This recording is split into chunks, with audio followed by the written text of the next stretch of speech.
আল্লাহ রাব্বুল আলামিন মুমিনদের পাশাপাশি কিছু কিছু বান্দার পরিচয় তুলে ধরতে নিয়ে কিছু পরিভাষায় প্রয়োগ করেছেন। যেমন আল্লাহ পাক ফাসিক বলেছেন, আল্লাহ পাক জালিম বলেছেন, আল্লাহ পাক কাফের বলেছেন, আল্লাহ পাক মুনাফিক বলেছেন। এই সমস্ত বান্দাগুলো আমার মনে হয় বাংলাদেশে নাই। আসতে বলবেন না, ছেড়ে নাই। মুনাফিক কারা, ফাসিক কারা, কাফের কারা একটু শুনে নেন। আমরা কি এগুলো হব না ঈমানদার হব? মিথ্যাবাদী না সত্যবাদী? সত্যবাদী হব। একটু কান লাগান, মনোযোগ দিয়ে শোনেন। মুনাফিক কারা? আল্লাহ রাব্বুল আলামিন বলেন, ইন্নাল মুনাফিকিনা লাকাযিবুন। নিঃসন্দেহে মুনাফিক তারাই যারা সব সময় যারা মিথ্যা কথা বলে, তারা হলো কি বলেন? মুনাফিক। এখন তো মনে হয় নগত মুনাফিক নাই, আছে? এখানে মুনাফিক আছে। নিচে কথা কয়, ভাই কাপড়টার দাম কত? এত। ভাই আমি 200 টাকা দিই। কে? তোমার কেনাই নাই। আছে কিনা? আছে কিনা বলেন? আছে। খাদ্যের গুণাগুণ দেখে রাসূল বলেছেন, খাদ্যের গুণাগুণ দেখে তারপরে পণ্যের দোষ ত্রুটি প্রকাশ করে সেটাকে বিক্রি করে ফেল, এটা উচিত। এটা ব্যবসায়ী স্বচ্ছতা দরকার। রাসূল বলেছেন, আমি এবং সৎ ব্যবসায়ী জান্নাতের মধ্যে 2 নখের দূরত্ব অবস্থান করব। জোরে বলি সুবহানাল্লাহ। নওগাঁর চাল বিখ্যাত না? নওগাঁর কি চাল?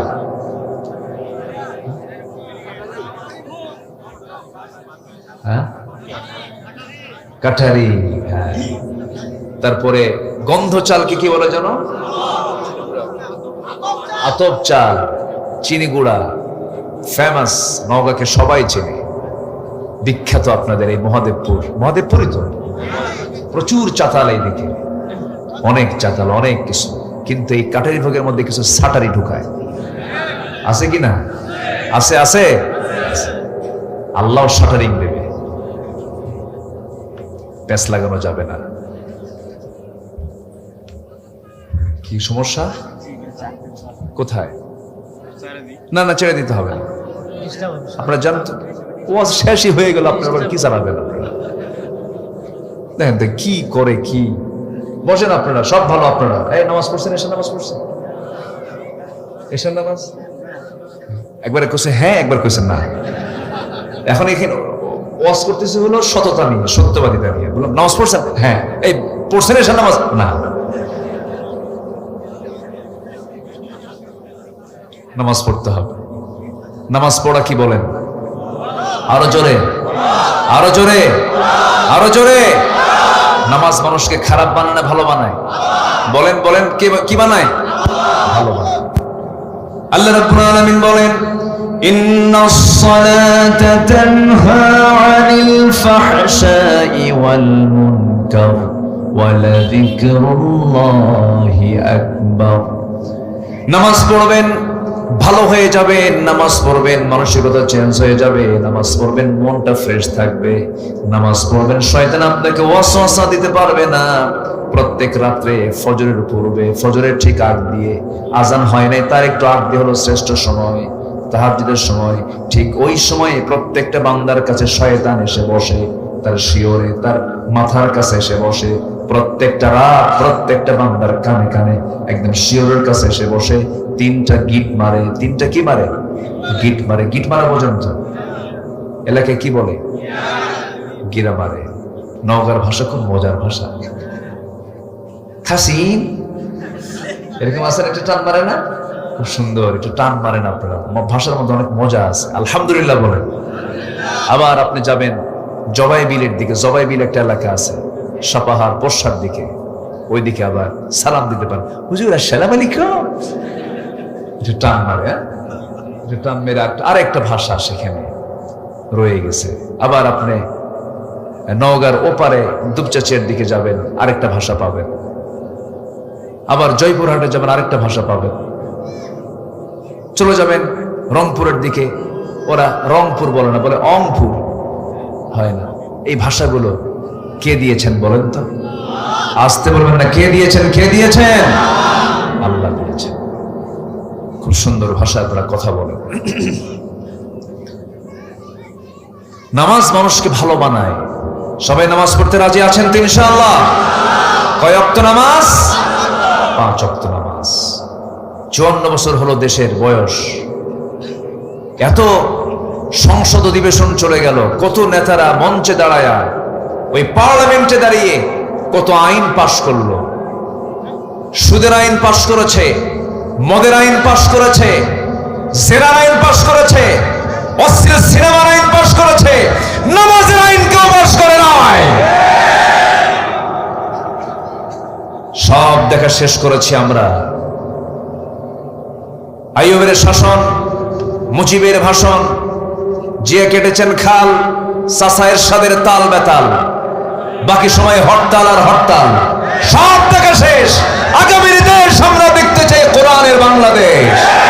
রাজি আছেন কারা কারা? হাত উঁচু করে দেখান মুসলমান।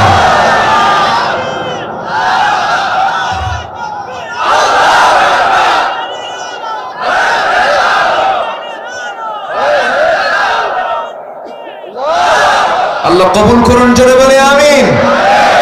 কারণ আমার আবু বকর যখন আমার খেদমত করতে আসতো, সে শুধু খেজুরগুলো ধুয়ে দিত না, খেজুরের ভিতরে রাখা সেই সমস্ত খেজুরের যে বিচিগুলো সে ছড়ায়া দিত, যেন আমার খেতে কোনো কষ্ট না হয়। আমার আবু বকর দুনিয়াতে নাই, নতুন খাদেম আমার ঘরে ঢুকছে। জোরে বলেন সুবহানাল্লাহ। তারা কি ছিলেন? এক একজন আরেকজনের থেকে আরো উন্নত চরিত্র ছিল। আল্লাহু আকবার। মহিলা বুঝতে পেরেছেন যে আমার আবু বকর চলে গেছে। আমার আবু বকর খেজুরটা শুধু ধুয়ে দিত না, বিচি শুদ্ধ আলাদা করে দিত। আল্লাহু আকবার।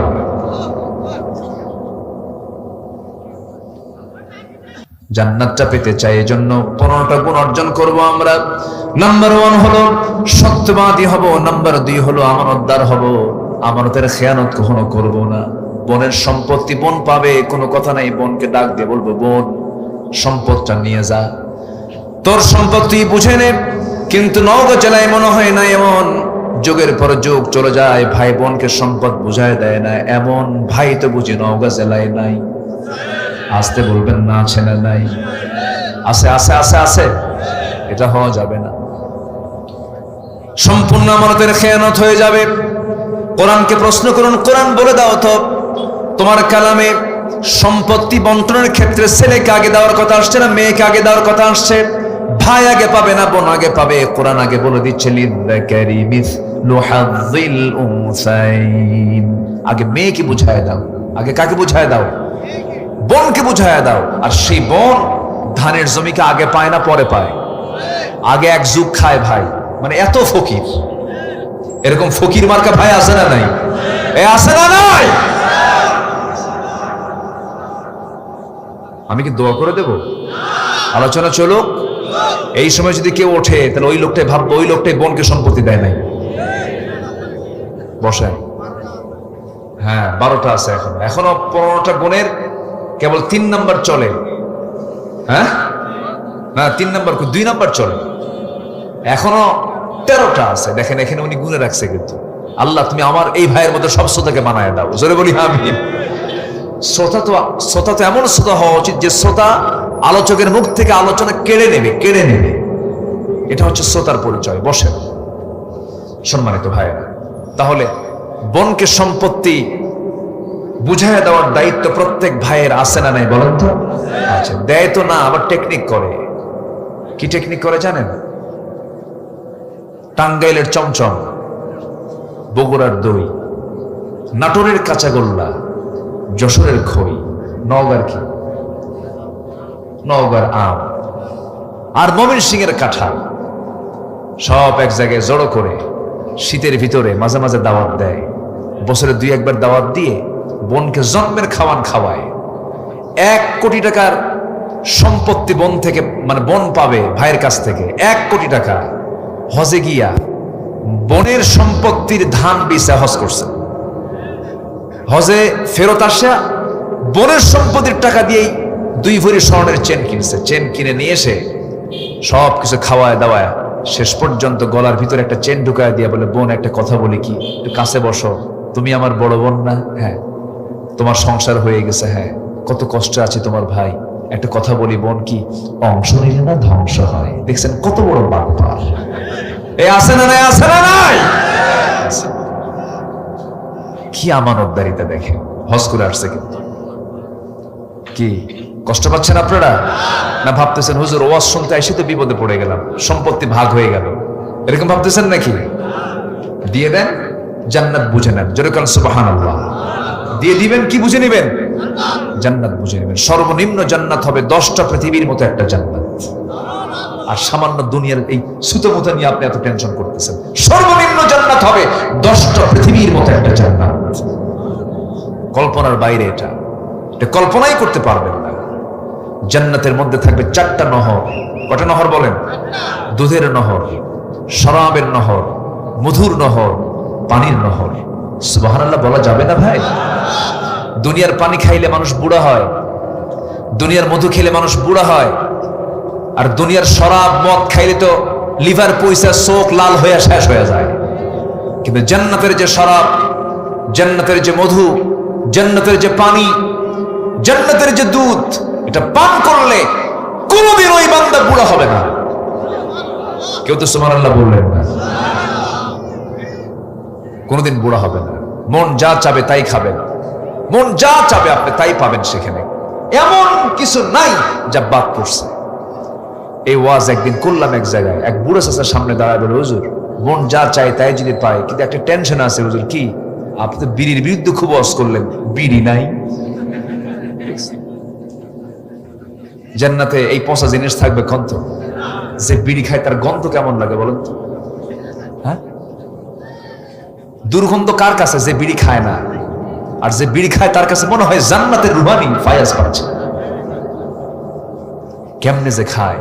আল্লাহ তুমি নেশা থেকে ইমানদারকে বাঁচাও। জোরে বলি আমিন। কোন নেশা ইমানদারের জীবনে আসতে পারে? আসতে পারে না। মাহফিল এসে আবার প্রশ্ন করে, হুজুর বিড়ি খাওয়া কি জায়েজ আছে? মানে উনি জায়েজের চেষ্টায় আছেন। আবার কোন হারামের দিকে আমরা যাব না, কোন নেশার দিকে আমরা যাব না। আল্লাহ কবুল করুন। জোরে বলি আমিন। খুব খুশি হলাম, একটা লোক নড়েন নাই। আমি খুবই আনন্দিত। একটু মনোযোগ দিয়ে শোনো। এখন আসুন আমরা 3 নম্বরে যাই। বহু আলোচনা তো, এই 3 দিন ব্যাপী তাফসীর মাহফিল, এই 3 দিন যদি আমরা রাখতেন তাহলে আমি এই আলোচনাগুলো করতে পারতাম। এখন পাইছি তো একদিন। কষ্ট পাচ্ছেন নাকি আপনারা? নাম্বার 3, ধৈর্যশীল হব আমরা। কি হব বলেন তো? ধৈর্যশীল। বিয়া আগে না ধৈর্য আগে? আজ থেকে বিয়া আগে না ধৈর্য আগে? ব্যবসা আগে না ধৈর্য আগে? ব্যবসা করতে নিলে ধৈর্যের দরকার আছে না? আপনি কাপড় বেচতেছেন, একটা গেঞ্জি বিক্রি করবেন, এক গেঞ্জি দেখেই কি কাস্টমার কেনে? কটা গেঞ্জি দেখাতে হয়? 15-20টা একজন করেছে, মনে দোকান আছে মনে হয় ওটা। তাহলে 10-15টা গেঞ্জি দেখানোর পরে একটা গেঞ্জি তার পছন্দ হতেও পারে, নাও পারে। হয়তো সে পছন্দ করলই না, আপনি আধা ঘন্টা ধরে দেখালেন তার, এরপরে কয় আছে কি বলেন? আছে কি না? আছে, হলো না, চলে যাচ্ছে। আপনি কি করবেন? মন জ্বলে যাচ্ছে, রাগ উঠতেছে, কিন্তু এরপরও যখন ও বলতেছে ভাই চলে গেলাম, আপনি যদি রাগ করে থাকেন কাম হবে? একটা মানে কৃত্রিম মার্কা, মনে হাসি নাই, রাগ ঠিক আছে, হ্যাঁ ঠিক আছে, মানে একটা হাসি মানলেন, কিন্তু হাসির মধ্যে মানে ভিতর থেকে হাসি নাই। ও তো কিনলো না, কিন্তু আপনার এই অভিনয় করতেই হবে, নচেত ব্যবসা হবে। ধৈর্য। কি হাসি? ও ঠোঁটের হাসি। দেখছেন? আমি দেখেন কি সুন্দর ভাষা বলে ফেলছি, আলহামদুলিল্লাহ। ঠোঁটের হাসি, মনের হাসি না। কিসের হাসি? ঠোঁটের হাসি। দেখেন মুরব্বীদের কথাগুলো কত সুন্দর, এক সুন্দর একটা ভাষা বলে ফেলছেন, ঠোঁটের হাসি। আপনাকে দিয়ে তাকে বিদায় করতে হবে। আর যদি এরকম না করে 15-20টা কাপড় দেখানোর পরে সে একটাও নেয় নাই, নে কি কথা বোঝেন না? এই যে বাইন্দা নেব, বাইন্দা বাইন্দা পিটবো, কিন্তু এতক্ষণ ধরে তুই আমার দেখালে কেন? কি কথা বোঝেন না আপনি? দেখলে কেন? ব্যবসা কি হবে? ব্যবসা হবে, ব্যবসা হবে। ধৈর্য আগে। কাস্টমারকে আকৃষ্ট করার জন্য ধৈর্যের পরিচয় দিলে পরে আপনি দোকানদার হতে পারবেন। আপনাকে বহু ভাষায় কথা বলবে, কথা হজম করতে পারলে আপনি ব্যবসা করতে পারবেন। আবার বাড়ির যে বউ আছে, বউটা সোজা হারে না বাঁকা হারে? আজ থেকে সোজা হারে না বাঁকা হারে? আল্লাহ পাক পুরুষকে করেছেন সোজা হাড়, মেয়েদেরকে করেছেন বাঁকা হাড়। মেয়েরা একটু বাঁকা প্রবণ হয়, আল্লাহ পাক তাদেরকে বাঁকা করে সৃষ্টি করেছেন। আল্লাহ পাক যে ভালো জানেন, তিনি এটা কোন রহস্যে রেখেছেন। মেয়েরা তো অনেক ভালো হয়, তারা অনেক ভালো মানুষ। আপনি তাদেরকে যত প্রশংসা করবেন তারা তত খুশি হয়, আর পুরুষকে যত প্রশংসা করবেন পুরুষ বলবে মতলব কি, এত প্রশংসা করে কেন? কথা বলছেন? আল্লাহকে একটা জাতকে এক এক রকম করেছেন। এখন বিয়ে করলেন, ধৈর্য নাই, বউ টিকবে না। এখন প্রশ্ন করবো আমি, বলুন তো, বিয়ে আগে না ধৈর্য আগে? বিয়ে আগে না ধৈর্য আগে? ধৈর্য আগে। সেই দিন একজন মহিলা ফোন দিয়ে আমাকে বলে, হুজুর আমার স্বামী সকালেও তালাক দেয়, বিকেলেও তালাক দেয়, আমি কি আসি না নাই? কি কথা কি বুঝতেছেন? তালাক মানে সকালেও দেয়, বিকেলে। তালাক কি আর এত দেওয়া লাগে? প্রত্যেক দিন তালাক দেয়, প্রত্যেক দিন। কিছু হলেই তালাক মানে। এরকম জাতীয় কিছু পুরুষ আছেই, কিন্তু এই আছে না নাই বলেন তো, আছে না নাই? কিছু হলেই তালাক মানে। এই জাতীয় চরিত্র যাদের, আমি আমার ভাষায় বলবো, বাঁশ গাছের যে ডাল, ওটা কি এলাকায় কি বলে? কঞ্চি। একদম পাকা বাঁশ, যেটা পাকা বাঁশের যে ডালটা আছে, এই ডাল, এই কঞ্চি কেটে 7-8টা এক জায়গায় করে জুত মতো পিটার দরকার। তালাক টালাক দিয়া পরে আমাদেরকে ফোন দিয়ে বলে, হুজুর রাগে ঠেলাই দিছিলাম তালাক, এমনকি শাশুড়ি শুদ্ধেও তালাক দিছিলাম, কিন্তু এখন কি করবো হুজুর, উপায় তো নাই, বাচ্চা কাচ্চা আছে, একটু ব্যবস্থা করে, একটু হালাল করে দেওয়া যায় কি? হুজুর কি হালাল করে দেওয়ার মানে? আশ্চর্য কথা। বিকুব এগুলো সব। অসংখ্য পরিবার আছে স্বামী স্ত্রী পরিচয় লালন করে সংসার করছে, তালাক কোন দিন হয়ে গেছে, রীতিমতো জেনা হচ্ছে, জেনা হচ্ছে, জেনা হচ্ছে। আছে না নাই? এগুলো করা যাবে না, এগুলো হারাম। তালাক নামে আল্লাহ পাক সূরা নাজিল করেছেন, সূরাতুত তালাক। তালাকের পন্থা আছে, পথ আছে। 3 তুহুরে তালাক দিতে হবে, সালিশ ডাকতে হবে, বসতে হবে। ওয়াহজুরুহুন্না ফিল মাদাজি'i, বিছানা পৃথক করে দিতে হবে। বহু পর্ব, সব পর্ববাদ 100 তালাক। ওরে পিটন দরকার না। এখন বলেন, বিয়ে আগে না ধৈর্য আগে? বলেন, বিয়ে আগে না ধৈর্য আগে? আচ্ছা বলেন তো, এই কথাগুলো বলা কি শুধু জরুরি না মহা জরুরি? এই কথাগুলো কি বলার দরকার আছে? বেকায়দায় পড়ে যায় অনেক ফ্যামিলি, এরকম বেকায়দায় আছে, চরম বেকায়দা। এটা আপনি রাগ করবেন, রাগ করলে আপনি হেরে যাবেন। রাগ কোনো যোগ্যতা না, রাগ হলো জঙ্গল। রাগ কি? আর ধৈর্য হলো বাগান। ধৈর্য কি বলেন? বাগান। রাগে জঙ্গল, জঙ্গল জঙ্গল তো এমনি এমনি হয়, আর ধৈর্য যদি আনেন তখন এটা হয়ে যাবে হলো বাগান। বাগানে পরিশ্রম করতে হয়। ধৈর্য একটা যোগ্যতা।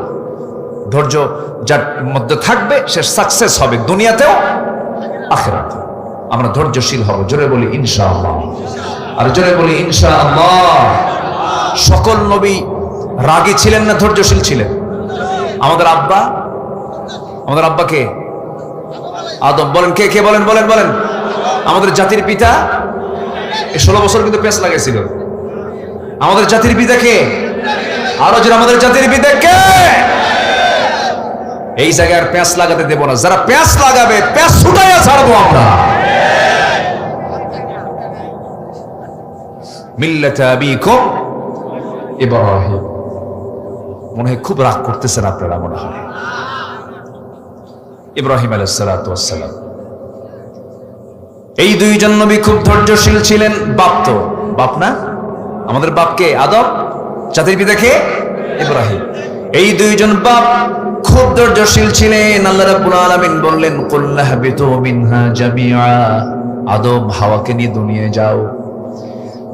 নেমে পড়লেন দুনিয়াতে।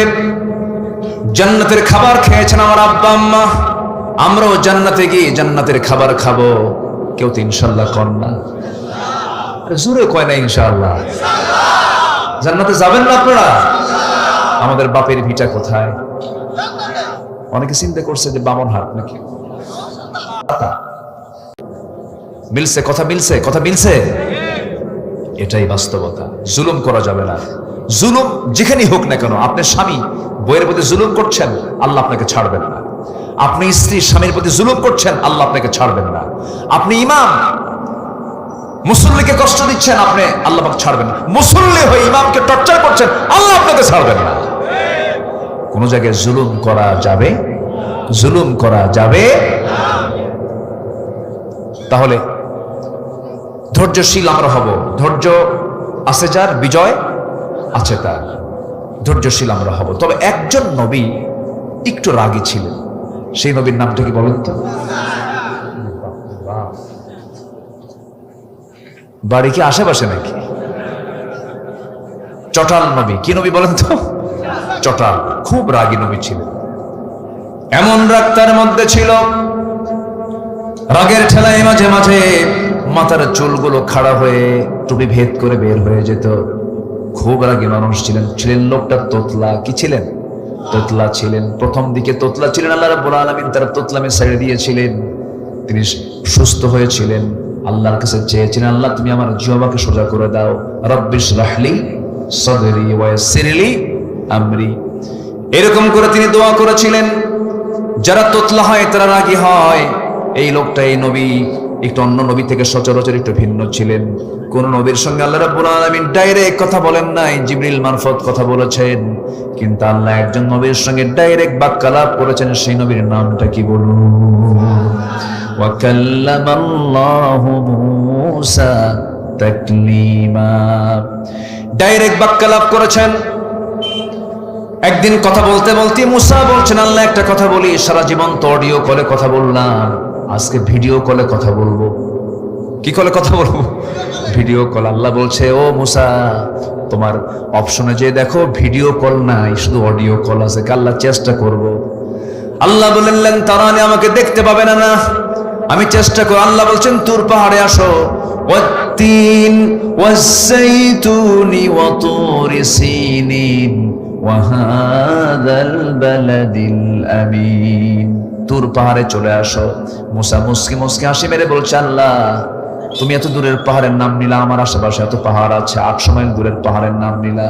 আমি মুসাও কম না, আমি তোমাকে দেখতে দৌড় মেরে হলেও সেখানেই যাব।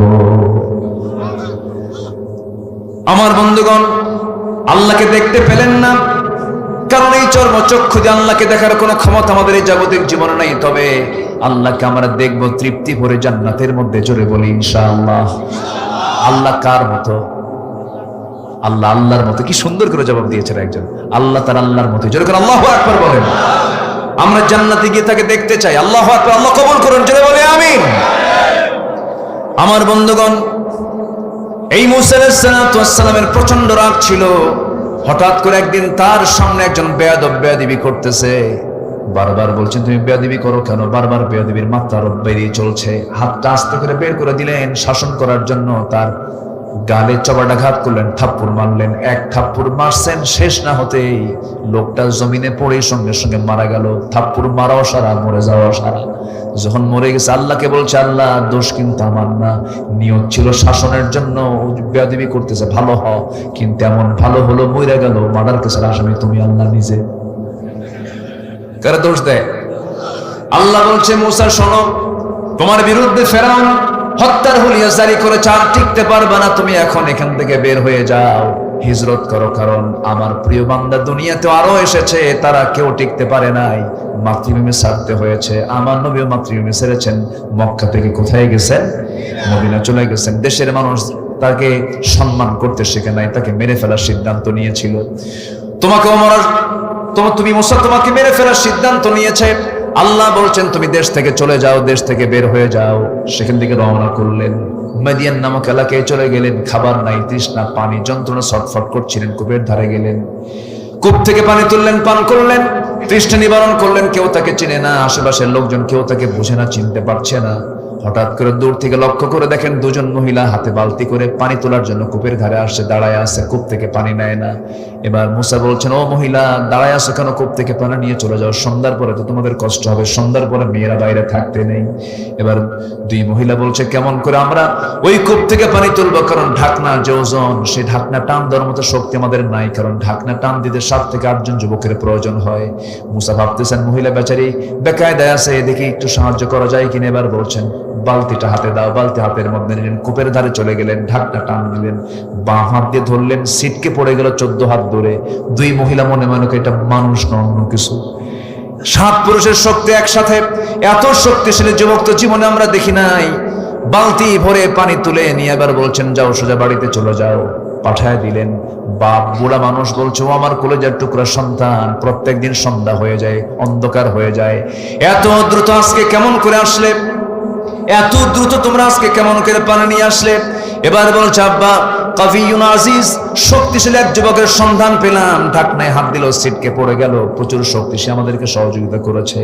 এবার বৃদ্ধ পিতা বলছে ও আমার কলেজার টুকরা বড় মেয়ে, কালকে যাবে আমার পক্ষ থেকে আমার সালাম জানায় বলবে আবুনা শাইখুন কাবীর, আমাদের বাপ বুড়া মানুষ, ভালো করে চোখে দেখেন না, তিনি আপনাকে দাওয়াত দিয়েছেন, আমার পক্ষ থেকে তাকে দাওয়াত দিবে, সে চলে আসবে। পরের দিন মেয়ে চলে গেছে, এবার বলতেছে ও যুবক, আব্বাজান আপনাকে সালাম জানিয়েছেন আমাদের বাড়িতে, আপনারা দাওয়াত, আপনি আসবেন নাকি? উনি মনে মনে ভাবতেছেন আল্লাহ কি সুন্দর ব্যবস্থা করে দিলা, এখানে কেউ চেনে না, একটা বাড়ি ঘর চিনলে তো ভালোই হয়, যাব, কিন্তু যাব কেমনে? মহিলা বাড়ি তো চিনি না। এবার মহিলা বলছে চেনার দরকার না, আমি তো আপনাকে নিতে এসেছি, আমি সামনে সামনে চলবো, আপনি আমার পিছে পিছে আসবেন। মুসা আলাইহিস সালামের মেজাজ গরম হয়ে গেছে, রাগ তখন কমে নাই, খেপে গেছেন হঠাৎ করে খেপে বলছেন এই মহিলা তুমি আমাকে কি পুরুষ মনে করো? তুমি মহিলার সামনে সামনে হাঁটবো, আমি পুরুষ পিছে পিছে হাঁটবো নাকি? এমন পুরুষকে আমি নাকি? আমি পুরুষ তো এমন নই, নারীকে সামনে দিয়ে দেব, নারীর সৌন্দর্য আমার চোখে ধরা পড়বে, আমার চোখের গুনাহ হয়ে যাবে, না না আমি সামনে চলবো, তুমি আমার পিছে পিছে চলবে। এই 16 বছর এই জাতি ছিল পুরুষের পিছে না নারীর পিছে? কিসের পিছে ছিল? আমরা নারীর পিছে থাকতে চাই না। আসতে কোন কেন? আমরা কি নারীর পিছে নামাজ পড়ি নাকি? পৃথিবীতে কোনো নবী কি নারী ছিল নাকি? নেতৃত্বের জন্য পুরুষ না নারী? বলেন নারী না পুরুষ? মুসা আলাইহিস সালাম বলেন আমি সামনে সামনে যাব, তুমি মহিলা আমার পিছে পিছে চলবে, তুমি শুধু 2টা শব্দ উচ্চারণ করবে, ভুল যদি করি, ডান দিকে রাস্তা যদি বাম দিকে যায় তখন বলবে ডান, আবার বাম দিকে রাস্তা যদি ডান দিকে যায় তুমি বলবা বাম, শুধু 2টা শব্দ শুধু মুখ থেকে বের করবে, ডান বাম। তবে ভুল হলে বলবে, ভুল না হলে কথা বলার দরকার নাই, কারণ তুমি যদি বেশি বেশি ঘন ঘন কথা বলো, তোমার কথার মধ্যে সৌন্দর্য চলে আসলে পরে আমার গুনাহ হয়ে যাবে, চোখের গুনাহ হবে, একটা কথা বলতে পারবা না, বেশি কথা বলবা না। এবার মহিলা মনে মনে চিন্তা করে, গতকালকে দেখলাম শক্তিশালী যুবক, আজকে দেখি চরিত্রবান যুবক বলে, সে আমানতদার মনে করে, নারী জাতিকে সম্মান করে, মনে মনে পছন্দ। কি কথা কি বুঝতেছেন? কথা কি বুঝতেছেন আপনারা? মনে মনে পছন্দ হয়ে গেছে। কেন? চরিত্রবান যুবক, আমানতদার যুবক, চেয়ে থাকে না, পর্দার নিয়ম রক্ষা করে চলে, গায়ের শক্তি ভালো। এখনকার মেয়েরা কি এগুলো পছন্দ করে নাকি? এখন দেখে যদি কোনো বাপ যদি ভুল করে যদি দাড়িওয়ালা ছেলে নিয়ে আসে, মেয়ে বলে বাবা তোমার রুচি শেষ কেন? সাসা নিয়ে আসছো, কি নিয়ে আসছো? মুসা আলাইহিস সালাম এবার কি করলেন? সোজা চলে গেছেন, মুরব্বীকে দেখে, বৃদ্ধ লোকটাকে দেখে সালাম বিনিময় করলেন, মুসাফা করলেন, মুআনাকা করলেন। হঠাৎ করে বৃদ্ধ লোকটার মুখ থেকে বের হয়ে আসতেছে হে যুবক, তোমার নাম তো মুসা। উনি অবাক হয়ে গেলেন, আমাকে চিনলো কেমনে? এত দূরের মানুষ, চেনার তো কথা নয়, জানার তো কথা নয়, আমাকে চিনলো কেমনে, জানলো কেমনে? এবার বলছেন ও বৃদ্ধ চাচা, আপনি আমাকে চিনলেন কেমনে? আমি তো ভয় পাচ্ছি। কেন? উনি বলতেছেন আমি তো ভয় পাচ্ছি, আপনি আমাকে চিনলেন কেমনে? এবার বলছে শোনো ও মুসা, শুধু তোমার নাম জানি না, তোমার কামও জানি। কেন? থাপ্পড় মারছো, মানুষ মরছে, এরপর আসছো। উনি থরথর করে কাঁপতেছেন আর মনে মনে চিন্তা করছেন, বুঝি এটা ফেরাউনের লোক হলো কিনা, ধরা পড়ে যায় নাকি। এবার বলছেন শোনো মুসা, কি চিন্তা করো? কোনো চিন্তা করার দরকার নাই, তুমি নিরাপদ জায়গায় এসেছো। আমি শুধু বুড়াদের কাতারের সাধারণ বুড়া আমি নই, আমি হলাম সেই ব্যক্তি। ওয়াইলা মাদিয়ানা আখাহুম শুআইবা, আমি হলাম মাদিয়ানবাসীর জন্য যাকে আল্লাহ রাব্বুল আলামিন নবী করে পাঠিয়েছেন, আল্লাহর পয়গম্বর শুআইব আলাইহিস সালাতু ওয়াস সালাম। আমি নবী, তুমি নবীর সামনে কথা বলতেছো। দারুণ খুশি মুসা, তখন তিনি নবী হন নাই, খুশি হয়ে জড়িয়ে ধরলেন, আবার তাকে সম্মান জানালেন। এবার বলছে শোনো, গতকালকে আমার মেয়েকে দেখেছো, আজকে আমার মেয়েকে দেখেছো, দেখার পর্ব শেষ করে দিলাম। আমার 2টা মেয়ের যে কোনো একটা মেয়েকে আমি তোমার সঙ্গে বিয়ে দিতে চাই, তুমি কি বিয়ে করবা নাকি? এবার মুসা বলছেন যখন তখন। কি কথা কি বুঝতেছেন? কি কি কি যখন তখন বিয়ে করব আমি, কিন্তু আল্লাহর পয়গম্বর বলছেন শোনো, আমি যে এই মুহূর্তে আমার মেয়ের সঙ্গে তোমাকে বিয়ে দিয়ে দেব, খুব ঝুঁকিতে আছি, খুব রিস্ক মনে হচ্ছে। কেন? তোমার রেকর্ড তো ভালো না, থাপ্পড় মারলেই মানুষ মরে। মেয়ে বিয়ে দিয়ে আবার কোন বিপদে পড়ে যায়। অতএব এখন তোমার সঙ্গে আমার মেয়েকে বিয়ে দেব না, তবে আমি তোমার সঙ্গে আমার মেয়েকে বিয়ে দেব। তোমার কিছু কাজ আছে কি? আমার বাড়িতে কিছু ছাগল আছে, ছাগলের পালগুলোকে তোমার পালতে হবে। 8 বছর হলে পরে অনার্স কোর্স, 10 বছর হলে পরে মাস্টার্স কোর্স হয়ে যাবে। তুমি যদি এই ছাগলগুলোকে লালন পালন করতে পারো, আমি আমার মেয়েকে তোমার সঙ্গে বিয়ে দিয়ে দেব, তোমার বড় উপকার হয়ে যাবে। আমি তো আল্লাহর নবী বলছে, তুমি কি মানবে নাকি? খুব সন্তুষ্ট চিত্তে গ্রহণ করে, আহারে আল্লাহর পয়গম্বর অর্ডার করেছে, মানলাম, করব। আচ্ছা বলুন তো, পৃথিবীতে সবচাইতে শান্ত ভদ্র একটা শান্ত জাতির একটা প্রাণী আছে, তার নাম হলো ছাগল। শান্ত না? শান্ত। ছাগল যদি একবারে ব্রেক মারা বোঝেন তো, 4 পার সামনের 2 পা যদি একবার গিয়ার ফেলে বোঝেন তো, একবার যদি ব্রেক মেরে ফেলে, ব্রেক মারার সঙ্গে সঙ্গে আপনার দড়ি ছেড়ে আপনি বের হয়ে যাবেন, বলবে তুই যা, আমি যাব না। দারুণ বাঁকা প্রাণী। এই ছাগল পালার দায়িত্ব দেওয়া হলো এই আল্লাহর পয়গম্বর মুসা আলাইহিস সালামের কাঁধে দায়িত্ব পড়ে গেছে। কষ্ট করে 10টা বছর ছাগল পালন করলেন। 10ম বছরের শেষ দিন সেই ছাগলগুলো নিয়ে যখন বাড়িতে ফিরবেন, হঠাৎ করে একটা ছাগল পাল থেকে ইবনে কাসির আসছে। একদিকে মাল্লা দৌড়, সেই দৌড় মারা ছাগলের দিকে আল্লাহর নবীও মারছেন দৌড়। ছাগল যত দৌড়ায় আল্লাহর নবী তত দৌড়ায়, দৌড় যত বেশি রাগ তত বেশি। রাখতে চূড়ান্ত লেভেলে চলে গেছে। ছাগল থেমে গেছে, ছাগল আর পারল না। ছাগল থেমে থরথর করে কাঁপতেছে। এবার রাগে গোসায় ফেটে পড়ে 2 হাত দিয়ে 2 পা শক্ত করে ধরেই শূন্যের উপরে খাড়া করেছেন, 1 আছাড় মারবেন। কিন্তু লক্ষ্য করে দেখেন ছাগলটার চোখ মুখে দারুণ ভয়, চরম কাঁপতেছে, শরীরের লোমকূপ থেকে টপ টপ করে ঘাম ঝরতেছে। দেখলেন ছাগলটা তো ছাগলে, ওকে মেরে লাভটা কি? ও তো বোঝেই না ওকে মেরে লাভটা কি। আস্তে করে তার মধ্যে একটু ধৈর্য চলে আসলো, সান্ত্বনা চলে আসলো। 2 পা ছেড়ে দিয়া ছাগলটাকে কোলের মধ্যে নিয়ে আদর করলেন, মোহাব্বত করলেন, দয়া পরবশ হলেন, তার প্রতি রহম দিল হলেন। আল্লাহ বললেন, মুসা রাগ কমে গেছে, নবুয়ত দিয়ে দিলাম। যেরকম সুবহানাল্লাহ। তাহলে নবুয়ত পেতে হলেও কি লাগে? আস্তে করে কি লাগে? আসেন দোয়া করি। আলোচনা শুনবেন আপনারা? একদম জাস্ট 12টা বাজে, একদম 12টা কাটায় না 12টা। আরেকটু চালাই। আগ্রহ আছে আপনাদের? আগ্রহ আছে? আল্লাহ কবুল করুন, জোরে বলি আমিন। নাম্বার 4 হলো, আসেন একটু শর্ট করে বলি। হ্যাঁ, নাম্বার 4 হলো তাওয়াক্কুল করা, অর্থাৎ ভরসা রাখা, বিশ্বাস রাখা, আস্থা রাখা।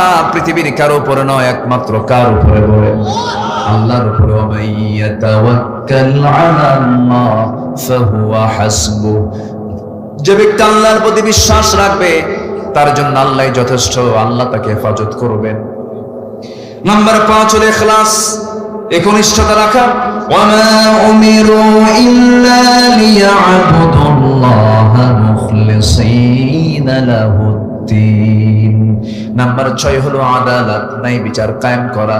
ইয়া আইয়ুহাল্লাযীনা আমানু কুনু কাওয়ামিনা লিল্লাহি শুহাদাআ বিল কিসত। নাম্বার 7 হলো তওবা করা, ক্ষমা প্রার্থনা করা। তওবা করবে বান্দা, মাফ করবেন কে? আস্তে বলুন না, মাফ করবেন কে? ক্ষমা চাইবে বান্দা, ক্ষমা করবেন কে? আমাদের ক্ষমা চাওয়া হলো বান্দার কাজ, আর ক্ষমা চাওয়া হলো বান্দার কাজ, মাফ করে দেওয়া কার কাজ? আল্লাহর কাজ। আমাদের কাজ আমরা করবো, আল্লাহর কাজ আল্লাহ করবেন। আল্লাহর কাছে আমরা যখন চাবো, লজ্জা নিয়ে চাবো না লজ্জাহীন হয়ে চাবো? বলেন, হায়া নিয়ে না বেহায়া হয়ে? হায়া নিয়ে চাইলে আপনি পাবেন না, বেহায়ার মতো চাইতে হবে। একবার চাইলে হায়া, একবার চাইলে কি হায়া হলো। কিন্তু আল্লাহর কাছে একবার চাবো না, বারবার চাবো। আল্লাহর কাছে চাবো আমরা হায়া নিয়ে না বেহায়া হয়ে। আল্লাহ দাও, আল্লাহ দাও, আল্লাহ। হায়া না বেহায়া? বেহায়ার মতো চাইতে হবে। কোনো লজ্জা নিয়ে চাওয়া যাবে না। যা মনে চাবে চাবেন, বারবার চাবেন না, সবাই চাবো আমরা, জোরে বলি ইনশাআল্লাহ। নাম্বার 8 হলো আল্লাহ তাআলা বান্দার পছন্দনীয় কিছু গুণ দেখতে চান। এর মধ্যে আরেকটা হলো, সেটা হলো দয়া থাকা, সহানুভূতি থাকা, রহমত থাকা। খুযিল আফওয়া ওয়া আমর বিল মারুফি ওয়া আ'রিদ আনিল জাহিলিন। নাম্বার 9 হলো তাওয়াদু, নম্রতা। আল্লাহর যারা বান্দা হবে উগ্র হবে না, অহংকারী হবে না। ওয়া ইবাদুর রাহমানিল্লাযীনা ইয়ামশুনা আলাল আরদি হাওনা ওয়া ইযা খাতাবাহুমুল জাহিলুনা ক্বালু সালামা। নাম্বার 10 হলো শুকর, শুকরিয়া আদায় করা, কৃতজ্ঞ হওয়া। লা ইন শাকারতুম লাযীদান্নাকুম ওয়া লা ইন কাফারতুম ইন্না আযাবি লাশাদীদ। নাম্বার 11 হলো শুজাআ, সাহসী হওয়া। ইমানদাররা ভীরু হবে না, সাহসী হবে। পিছপা হবে না, সামনে যাবে। বলেন পিছপা হবে না, সামনে যাবে। ইউকতাল আও ইয়াগলিব ফাসাউফা নু'তিহি আজরান আযীমা। অনেক লম্বা লম্বা ব্যাখ্যা ছিল। নাম্বার 12 হলো নেক কাজের আদেশ দেওয়া, মন্দ কাজ থেকে বিরত রাখা। আল্লাহ রাব্বুল আলামিন বলেন কুনতুম খায়রা উম্মাতিন উখরিজাত লিন-নাসি তা'মুরুনা বিল মা'রুফি ওয়া তানহাউনা 'আনিল মুনকার। নাম্বার 13 হলো বিশ্বাসযোগ্যতা অর্জন করা। والذين هم لأماناتهم وعهدهم راعون। নাম্বার 14 হলো নিষ্ঠাবান হওয়া, যে কোনো কাজে নিষ্ঠার সাথে দায়িত্ব পালন করা, অবহেলা না করা। আল্লাহ রাব্বুল আলামিন সুন্দর করে বান্দাকে বলছেন, বান্দারে আমি কেন তোমাকে দুনিয়াতে পাঠিয়েছি? আল্লাযী খালাকাল মাউতা ওয়াল হায়াতা লিয়াবলুয়াকুম আইয়ুকুম আহসানু আমালা। সর্বশেষ যে গুণটা সেটা হলো সহনশীল হওয়া। আল্লাহ তাআলা সহনশীল, আল্লাহ হালিম। আল্লাহ কি? হালিম। হালিম বলেন তো আল্লাহ কি বলেন? হালিম, সহনশীল তিনি। ক্রোধকে সংবরণ করতে হবে, রেগে গেছেন সংবরণ করতে হবে, খেপে গেছেন নিজেকে কন্ট্রোল করতে হবে। আল্লাহ রাব্বুল আলামিন বলেন আল্লাহ কাকে ভালোবাসেন? ওয়াল কাযিমিনাল গায়যা ওয়াল আফিনা আনিন নাস ওয়াল্লাহু ইউহিব্বুল মুহসিনিন। যারা ক্রোধকে সংবরণ করবে, মানুষকে মাফ করে দেবে, আল্লাহ এই সমস্ত মুহসিন বান্দাদেরকে দারুণ দারুণ ভালোবাসেন। জোরে বলি সুবহানাল্লাহ। সাইয়েদনা ওমর ফারুক বললেন, মা ওমর দেখতে আসবে কেমনে? কারণ ওমর যে আপনাকে দেখতে আসবে সেই মদিনা থেকে, আপনার বাড়িটা বহুদূর প্রত্যন্ত, এত দূর কি আসা যায় নাকি? ওমর তো এই জন্য আসতে পারে না। নিজের পরিচয় গোপন করলেন। মহিলার চক্ষু লাল হয়ে গেছে। মহিলা খেপে গিয়ে বলছে, যে লোক দায়িত্ব পালন করতে পারবে না, যে লোক আসতে পারবে না, সে ওমরের দায়িত্ব গ্রহণ করার কি দরকার ছিল? কি কথা কি বুঝতেছেন? বড়িও কম। সাইয়েদনা ওমর ফারুকের চোখে পানি চলে আসছে। হারে তাই তো, আমি পারবই না, আমি কেন দায়িত্ব ভার গ্রহণ করেছি? ওমর ফারুক নিশ্চিত হয়ে গেলেন, এই মহিলা মামলা দিলে আমি আখিরাতে জামিন পাবো না। এবার মহিলাকে লক্ষ্য করে বলছেন, মহিলা দেখুন তোমার ফারুককে মাফ করা যায় নাকি? কেমন আপনি মাফ করবেন বলেন? কেন মাফ করা হবে না? আপনাকে কিছু যদি দিয়ে যাওয়া হয়, ওমরকে মাফ করবেন নাকি? কিছু দিয়ে যায়, কিছু টাকা পয়সা দিয়ে যায়। কত দিবা? 25 দিরহাম, 25 দিনার দেব। খুব খুশি মহিলা। 25 দিনার তার হাতে দেওয়া হলো। এমন সময় সাইয়েদনা ওমর ফারুক হঠাৎ করে ডাক দিচ্ছে, আলী এদিকে আসো। সাইয়েদনা আলী জবাব দিচ্ছেন, আমিরুল মুমিনিন ওমর ফারুক আসতেছি। এই কথাটা ওই মহিলার কানে চলে গেছে, জিহ্বায় কামড় মারছে, এটি তো ওমর। আমি কার সামনে কি করলাম? ভয় পাচ্ছেন মহিলা, হারে এত বড় বেয়াদবি হয়ে গেল, কার সামনে কথা বললাম, আমি তো চিনতে পারি নাই। এবার ওমর ফারুক বলছেন, মা আমি আপনাকে অভয় দিচ্ছি, আপনি কোনো ভয় করবেন না। আপনি যে আমার কাছ থেকে যে বিনিময়ে গ্রহণ করেছেন, এই বিনিময়টা আমি লিখিত করতে চাই, দলিল করতে চাই। আপনি আমার এই কাপড়ে লিখে দেন। নিজের জামাটা ছিঁড়ে ফেললেন, নিজের জামায় তিনি লিখে নিলেন, 25 দিনারের বিনিময়ে সমস্ত অভিযোগ আমি উড্র করলাম, ওমর ফারুককে ছেড়ে দিলাম, অব্যাহতি দিয়ে দিলাম। এই চিঠিখানা নিয়ে বাড়িতে এসে বউটাকে ডাক দিয়ে বলছেন, তোমার সন্তানদেরকে ওসিয়ত করবা, জানায় দিবা, এবং তুমিও জেনে রাখো আমার যদি ইন্তেকাল হয়ে যায়, যেদিন মরে যাব, এই চিঠিখানা আমার কাফনের কাপড়ের সঙ্গে লাগায় দিবা। কিয়ামতের দিন হাসরের ময়দানে আমি আল্লাহকে সামনে দাঁড় করায়া, আমি আল্লাহর সামনে দাঁড় হয়ে আমি আল্লাহকে বলবো, আল্লাহ এই যে চিঠি জনগণ আমার বিরুদ্ধে কোনো অভিযোগ দেয় নাই, আল্লাহ তুমি আমাকে আজকে মাফ করে দাও। যেরকম সুবহানাল্লাহ। রাষ্ট্র ক্ষমতা হলো আমানত। রাষ্ট্র ক্ষমতা কি বলেন? আমানত।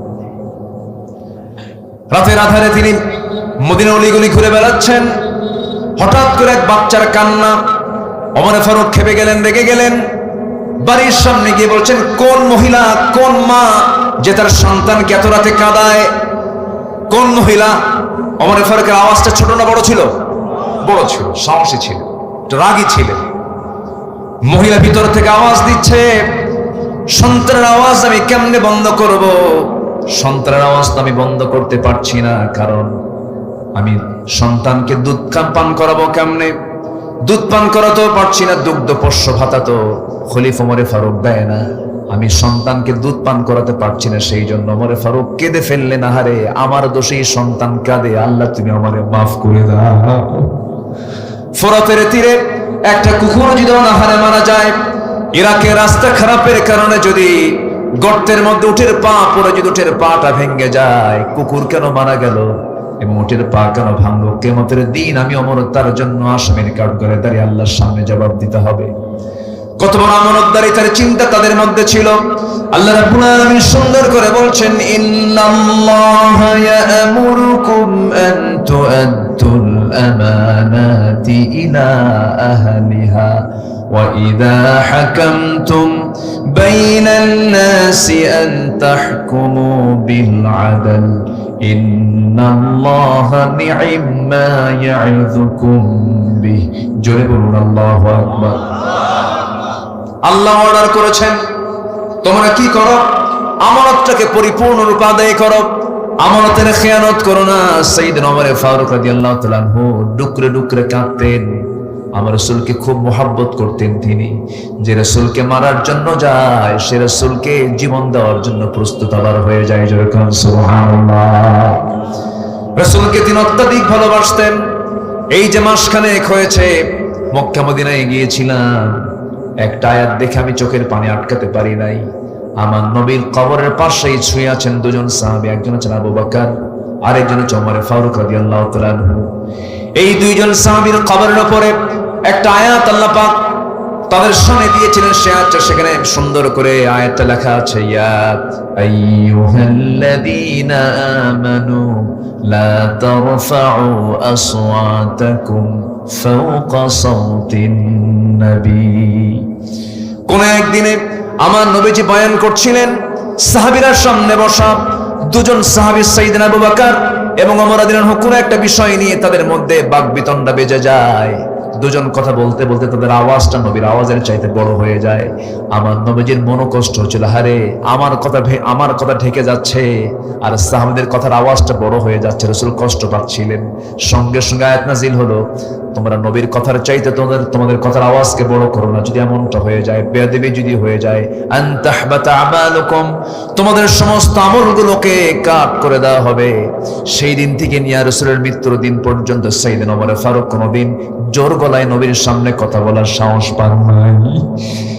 এত আস্তে আস্তে বলতেন কথা, একবার বললে রাসূল শুনতেন না। ওমর তুমি কি বললা আবার বলো, মানে এত আস্তে বলতেন যেন রাসূল যেন আবার যেন মন খারাপ না করেন। এত আস্তে আস্তে বলতেন, আমার নবী আবার শুনতে হতো, ওমর তুমি একটু জোরে বলো, ভয় পাচ্ছ কেন? আবার বলো। হুজুর জোরে বলতে ভয় পাই, না জানি কখন আয়াত নাজিল হয়। আমার বন্ধুগণ, সেই সাইয়েদনা ওমর ফারুক রাদিয়াল্লাহু আনহু এত বড় পছন্দের বান্দা আল্লাহর ছিলেন। এই লোকটাও মাঝে মাঝে হতাশ হয়ে যেতেন।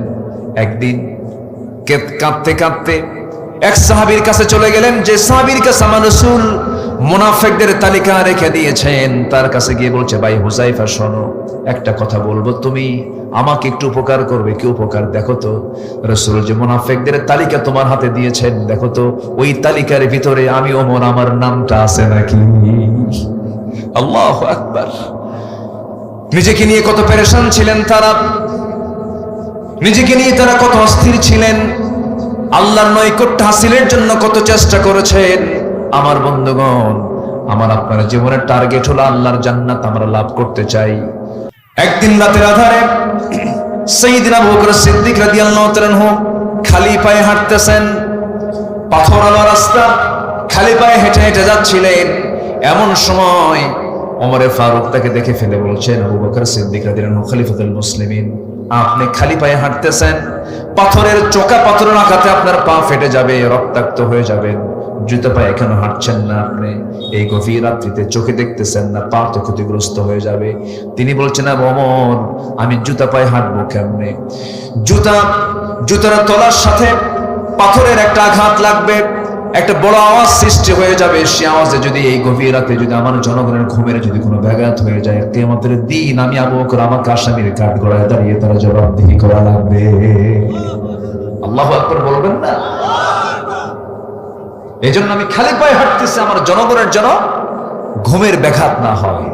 আর নেতা আসবেন ঢাকা থেকে নওগাঁ, 3 ঘন্টা হাইওয়ে বন্ধ, নেতার গাড়ির সামনে 50, পিছনে 50টা গাড়ি। আর ওমরে ফারুক অর্ধ দুনিয়ার শাসনকর্তা, কেউ নাই, সামনেও নাই, পিছনেও নাই, একা ছোট্ট একটা ছড়ি নিয়ে গোটা রাজত্ব করেছেন, কাউকে লাগে নাই। আল্লাহু আকবার বলে। দিলে ছিল কার ভয়? কার ভয় ছিল?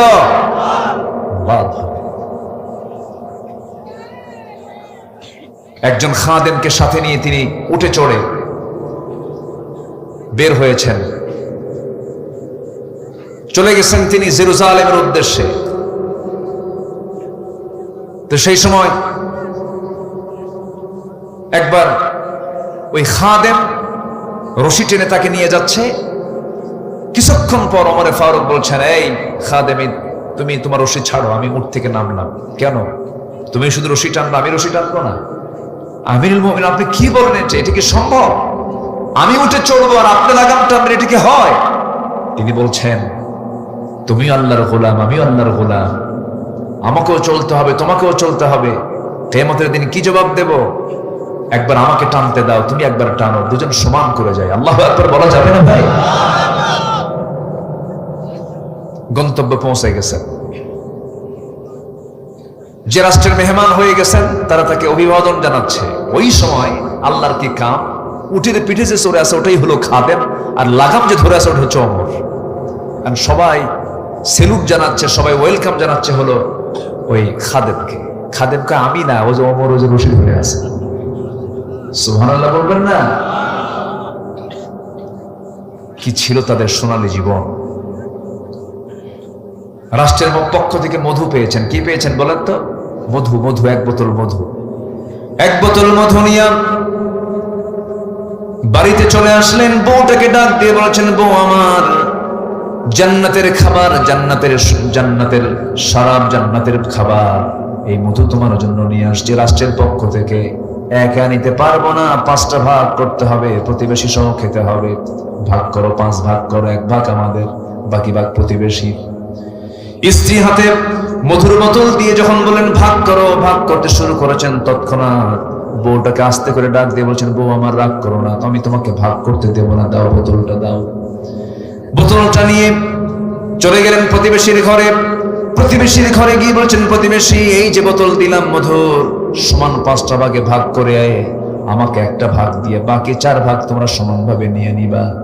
সেই মধুর যে অংশের 5 ভাগের 1 ভাগ অংশটুকু নিয়ে সেই বোতল, সেই মধুটা নিয়ে এবার স্ত্রীর সামনে চলে আসছেন। বলুন তো, কোন স্বামী যদি স্ত্রীর সামনে থেকে যদি এরকম করে মধুর বোতল ভাগের দায়িত্ব দেওয়ার পরও যদি আবার নিয়ে নেয়, কি মন কি একটু খারাপ হতে পারে নাকি?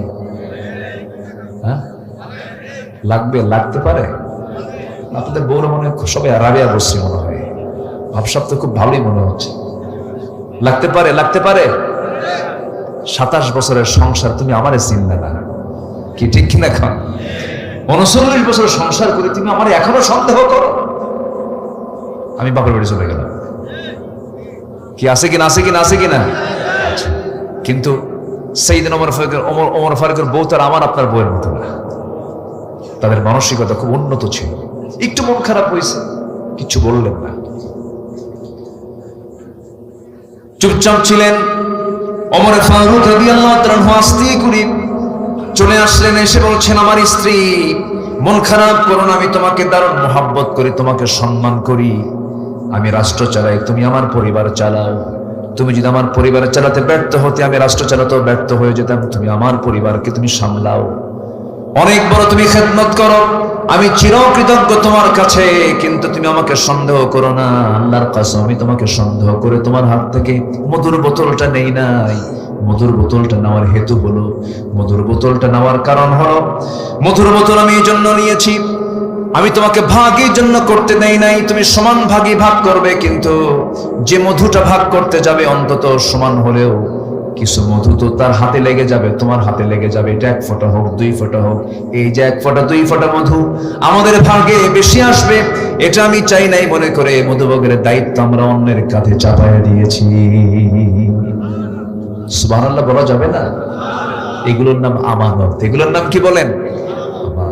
ছোট মানুষ দিন শিক্ষা অর্জন করার জন্য তাকে অনেক দূরে যেতে হচ্ছে, মা তাকে পাঠায় দিচ্ছে, মা বলছে, বাজান দিন শেখার জন্য যাও, আমি তোমার জন্য দোয়া করি, চোখের পানি ফেলে তার জন্য মা দোয়া করে দিলেন, এবং সাথে সাথে একটা নসিহা করলেন, আমার কলিজার টুকরা আব্দুল কাদের, দূর দেশে তোমাকে পাঠায় দিলাম জ্ঞান অর্জনের জন্য, দিন শেখার জন্য যাচ্ছ তুমি, আমি তোমার মা হয়ে একটা শুধু নসিহা করি, একটা শিক্ষা দেব, জীবনের যে প্রান্তেই থাকো না কেন বাবা, আমার কলেজের টুকরা সন্তান, কখনো মিথ্যা কথা বলবা না, যাও চলে যাও বাবা।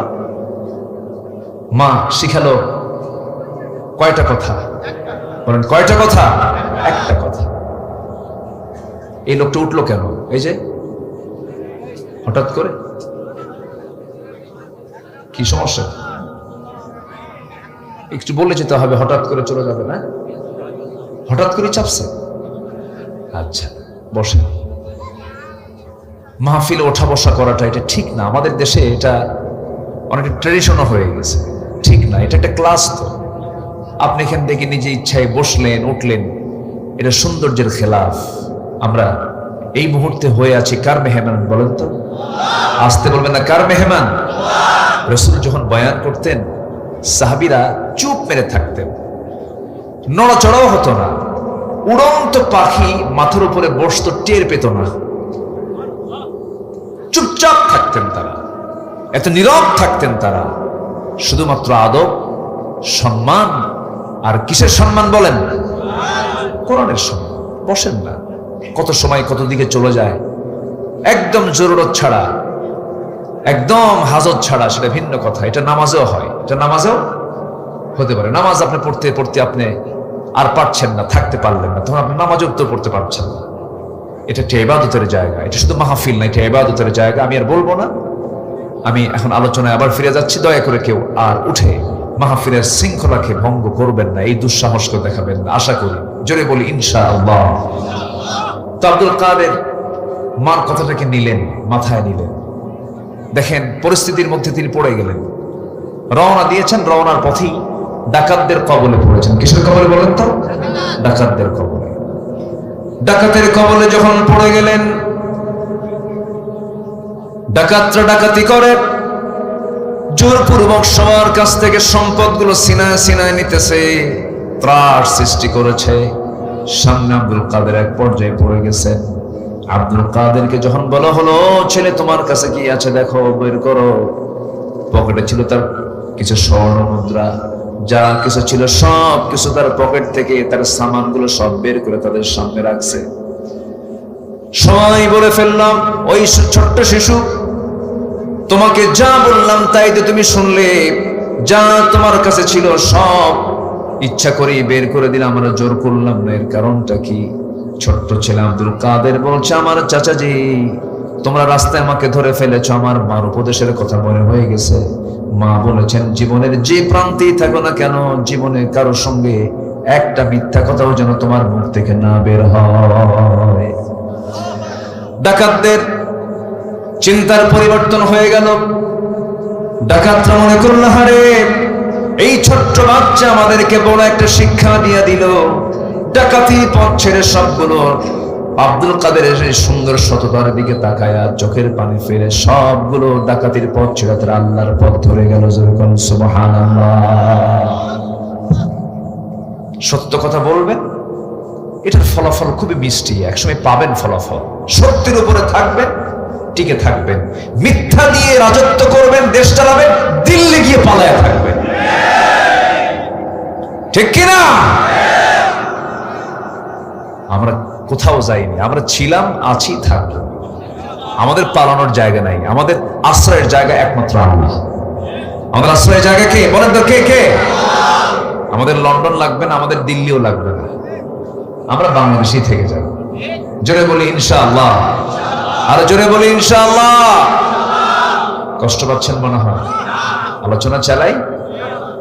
জি, খুব সুন্দর। এক নাম্বার কি? আমরা মিথ্যা কথা বলবো? মিথ্যা রাজনীতি এদেশে আছে না নাই? বলেন, মিথ্যা রাজনীতি আছে না নাই? মিথ্যার সঙ্গে আমরা নিজেকে জড়াবো না। মিথ্যা মানি জাহান্নামে যেতে হবে।